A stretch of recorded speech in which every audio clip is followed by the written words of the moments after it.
In The Beekeeper, Jason Statham plays the lead role of Adam Clay, a former operative from a covert CIA division known as the Beekeepers. This organization operates with such secrecy that even the former head of the CIA remains largely unaware of its existence. After retiring, Clay leases a barn in the rural countryside from Eloise Parker, where he tends to his beekeeping hobby. One day, Eloise falls victim to a phishing scam orchestrated by a criminal cybergroup led by Derek Denfort and, in despair, commits suicide. This event sets Clay on a path of vengeance against the company responsible for Eloise's demise. Everything in this film is horribly wrong. The opening suicide scene strongly resembles a scene from John Wick, where the protagonist embarks on a quest to kill for revenge.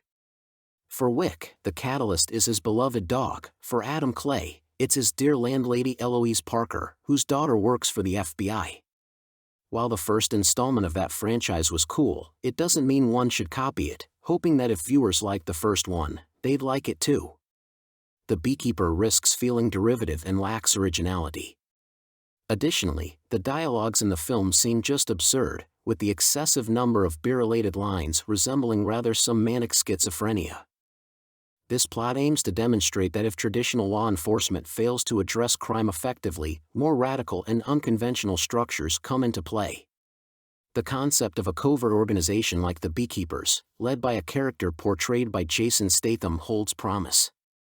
However, portraying governmental institutions as inept undermines the film's credibility, particularly in the face of the cybercrime depicted. Of course, it's just a fantastic concept, and it would be great if such an organization actually existed. However, in the film, government structures seem more like a local watch group incapable of doing anything.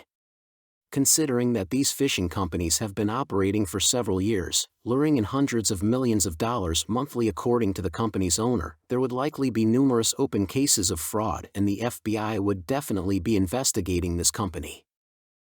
In one scene, Clay infiltrates the call center in Boston despite the building being surrounded by the FBI and their special forces. However, the main character effortlessly approached them unnoticed. He took down all the special forces without even getting a scratch, while other agents simply stood and looked in the opposite direction a few meters away from the action. While Clay's superior combat skills are plausible, the ease with which he dispatches his adversaries strains believability. Additionally, the portrayal of the Secret Service as incompetent further detracts from the film's realism. Compared to the Beekeepers, the Secret Service looks like a Boy Scout troop. Could presidential security really allow someone even to try to infiltrate a territory under their watch? Nevertheless, anything is possible. What irritated me the most was that in the scene where Clay was climbing the stairs, they didn't seem to make much effort to stop him. They approached him one after another, allowing him to toss them over the railing. They didn't even fire a shot from a more advantageous position. I understand that the Beekeepers are a much more efficient and well-trained organization, but this is just too much. The Beekeeper falls short of expectations and is an incredibly dumb pile of hyper-violent nonsense filled with manic schizoid beer-related references.